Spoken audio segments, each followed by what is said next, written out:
Hola, mi nombre es Diana Jaramillo, soy estudiante de Psicología Clínica. Actualmente estoy cursando esta carrera dentro de la Universidad Internacional del Ecuador, auspiciada por Arizona State University. Quiero darles la bienvenida a este espacio creado para hablar, aprender y reflexionar sobre un tema que, aunque puede resultar delicado y difícil de abordar, es sumamente importante para nuestra sociedad. Hoy quiero invitarlos a conversar conmigo sobre un tema que va mucho más allá de los conceptos psicológicos, un tema que nos invita a reflexionar sobre la protección, la prevención, la responsabilidad y sobre todo el bienestar de nuestros niños y adolescentes. El tema de nuestro podcast es parafilias asociadas al abuso sexual infantil y las estrategias de prevención. Cuando escuchamos palabras como parafilias o abuso sexual infantil, pueden surgir muchas preguntas, incomodidad e incluso temor. Y precisamente por eso es necesario hablar de temas de una manera responsable, científica, respetuosa y empática. Este no será un espacio para juzgar ni para generar miedo, será un espacio para informarnos, comprender y prevenir. Durante este podcast vamos a conocer ¿qué son las parafilias? Desde una perspectiva psicológica, diferenciaremos conceptos que muchas veces se confunden y analizaremos su relación con las conductas de abuso sexual infantil, pero sobre todo hablaremos de algo que considero fundamental. ¿Qué podemos hacer para prevenir? Porque la prevención comienza con la información. Comienza cuando aprendemos a reconocer los factores de riesgo, cuando enseñamos a nuestros niños y adolescentes sobre sus límites y derechos, cuando fortalecemos los entornos seguros y cuando como adultos asumimos nuestra responsabilidad de proteger. Por eso, te invito a quedarte conmigo durante este episodio. Soy Diana Jaramillo, estudiante de Psicología Clínica, y este es un espacio para aprender a crear conciencia y contribuir contra la violación de nuestros niños. ¿Qué son las parafilias? Ahora que ya conocemos el tema que vamos a abordar, comencemos por una pregunta fundamental. ¿Qué son las parafilias? Desde la perspectiva de la psicología y la salud mental, las parafilias se relacionan con patrones de interés o excitación sexual que se encuentran fuera de las formas más comunes de interés sexual. Sin embargo, es muy importante hacer una aclaración. Tener un interés parafílico no significa automáticamente que una persona haya cometido un delito o que sea una persona abusadora.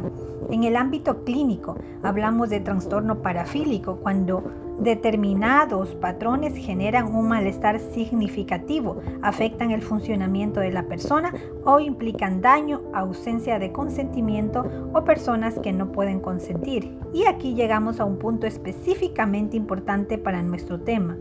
¿Qué ocurre cuando hablamos de niños? Cuando hablamos de abuso sexual infantil, estamos hablando de una situación completamente diferente. Los niños y niñas se encuentran en una etapa de desarrollo en la que necesitan protección y no pueden ser considerados responsables de una interacción sexual con un adulto. Por eso, cualquier conducta sexual de un adulto dirigida hacia un niño constituye una vulneración grave de sus derechos y de su bienestar. Una de las parafilias que se relaciona específicamente con el interés sexual hacia niños es la pedofilia. Sin embargo, es importante no confundir el concepto clínico con el acto de abuso. Una persona puede presentar un interés sexual problemático sin que necesariamente haya cometido un abuso, mientras que también puede existir abuso sexual infantil sin que la persona agresora tenga un diagnóstico de trastorno parafílico. Esta diferencia es fundamental porque nos permite comprender el problema de una manera científica y responsable, sin caer en generalizaciones.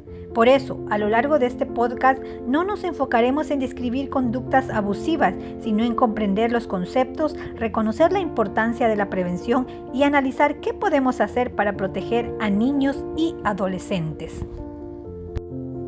Parafilias y conductas sexuales abusivas dirigidas hacia menores. Llegamos ahora a una de las partes más delicadas e importantes de nuestro podcast, las parafilias y otras conductas sexuales problemáticas que pueden involucrar a niños y adolescentes. Para comprender este tema correctamente, debemos comenzar por un concepto fundamental, el trastorno pedofílico.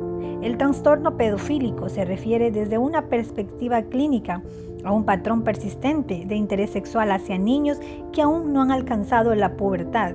Este concepto es especialmente relevante para nuestro tema porque está directamente relacionado con el riesgo de abuso sexual infantil. Sin embargo, es muy importante establecer una diferencia. Tener un trastorno parafílico y cometer un abuso sexual no son exactamente lo mismo. El abuso ocurre cuando un menor es involucrado en una conducta sexual, independientemente de que exista o no un diagnóstico de trastorno parafílico. Por eso, cuando hablamos de prevención, nuestra atención debe concentrarse principalmente en la seguridad y protección de los niños. Además del trastorno pedofílico, existen otras conductas sexuales abusivas que pueden dirigirse hacia menores. Entre ellas podemos encontrar conductas relacionadas con el voyerismo, el exhibicionismo y el frotteurismo. En el caso de un menor, estas conductas adquieren una gravedad particular porque el niño no puede ser tratado como un adulto capaz de consentir una interacción sexual con una persona adulta. El voyeurismo, cuando tienen como objeto a un menor, consiste en observarlo de una manera sexualizada y sin su consentimiento o conocimiento. El exhibicionismo, cuando se dirige hacia un niño, implica exponer al menor a una conducta sexual que no corresponde a su etapa de desarrollo y que puede generarle miedo, confusión o afectación emocional. Y el frotteurismo, cuando involucra a un menor, se relaciona con el contacto o roce de carácter sexual realizado sin su consentimiento.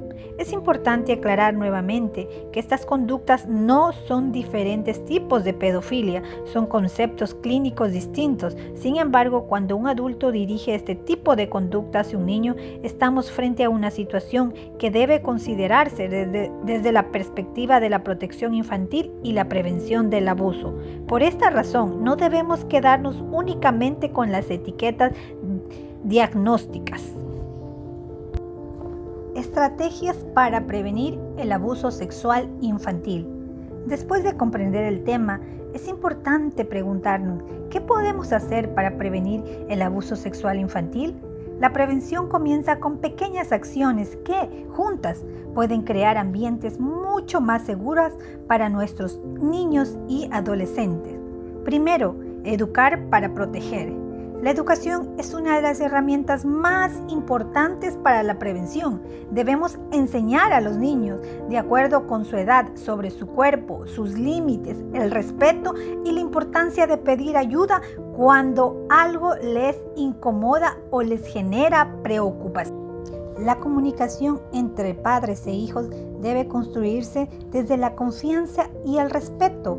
Es súper importantísimo que los niños sepan que pueden hablar con sus padres o con un adulto de confianza sobre cualquier situación que les preocupe, sin miedo a ser juzgados o castigados. Los niños necesitan sentirse protegidos en todos los lugares donde se desarrollan, en casa, en la escuela, en actividades deportivas y también en los espacios digitales. Un entorno seguro es aquel donde existen límites claros, supervisión responsable y adultos preparados para poder protegerlos. La prevención también requiere adultos informados, por eso debemos capacitar a los adultos, sobre todo a los padres, docentes, profesionales y personas que trabajan con niños. Deben conocer cómo prevenir, identificar señales de preocupación y actuar correctamente ante una posible situación de riesgo. Construir confianza. Un niño que se siente escuchado tiene mayores posibilidades de pedir ayuda. Por eso, debemos construir relaciones basadas en el cariño, el respeto y la confianza, recordándoles siempre que pueden hablar con nosotros cuando algo les haga sentir incómodos o inseguros. La detección temprana puede ayudar a proteger a un niño antes de que una situación se agrave. Por eso es importante prestar atención a cambios preocupantes en su comportamiento, emociones o relaciones, sin sacar conclusiones apresuradas y buscando siempre orientación profesional cuando sea necesario. Ante una situación de sospecha o conocimiento de abuso, no debemos guardar silencio. Es fundamental buscar ayuda y acudir a las autoridades o servicios de protección correspondientes. Denunciar no es causar un problema, es buscar protección para quien pueda estar en peligro. Proteger siempre y finalmente debemos recordar que la protección infantil es responsabilidad de todos. Nuestro objetivo debe ser crear ambientes donde cada niño pueda crecer con seguridad, respeto y dignidad. Prevenir el abuso sexual infantil no significa vivir con miedo, significa educar, escuchar, acompañar y actuar cuando sea necesario, porque proteger a la infancia es una responsabilidad que compartimos todos. Para finalizar este podcast, quiero dejar una reflexión especialmente para todos los padres, madres, familiares y adultos que tenemos la responsabilidad de cuidar a un hijo. Proteger a nuestros hijos no significa vivir con miedo, significa estar presentes. Debemos enseñarles que pueden hablar con nosotros sobre aquello que les preocupa, que pueden decir no cuando algo les incomoda y sobre todo que nunca serán culpables de las decisiones o conductas inapropiadas de un adulto. No debemos castigarlos por hablar, ignorar sus preocupaciones ni hacerles sentir vergüenza. Cuando un niño decide contar con algo que les preocupa, necesita encontrar un adulto que lo escuche con calma, que le crea y que busque ayuda para protegerlo. También debemos recordar que la confianza no significa dejar de poner límites. Debemos saber con quiénes pasan tiempo nuestros hijos, conocer los espacios donde se desarrollan y enseñarles que el hecho de que una persona sea conocida o incluso familiar no significa que debemos ignorar las señales de alerta. La protección también implica cuidar su salud emocional. Una experiencia de abuso puede generar consecuencias profundas y duraderas en la vida de un niño, afectando su bienestar emocional, sus relaciones y la manera en que percibe el mundo. Por eso, cuando un niño atraviesa una situación de violencia, necesita apoyo, comprensión y, cuando sea necesario, acompañamiento profesional. Cuidar a nuestros hijos no es solamente proteger su cuerpo, también es proteger su mente, sus emociones, su confianza y su derecho a crecer en un ambiente seguro.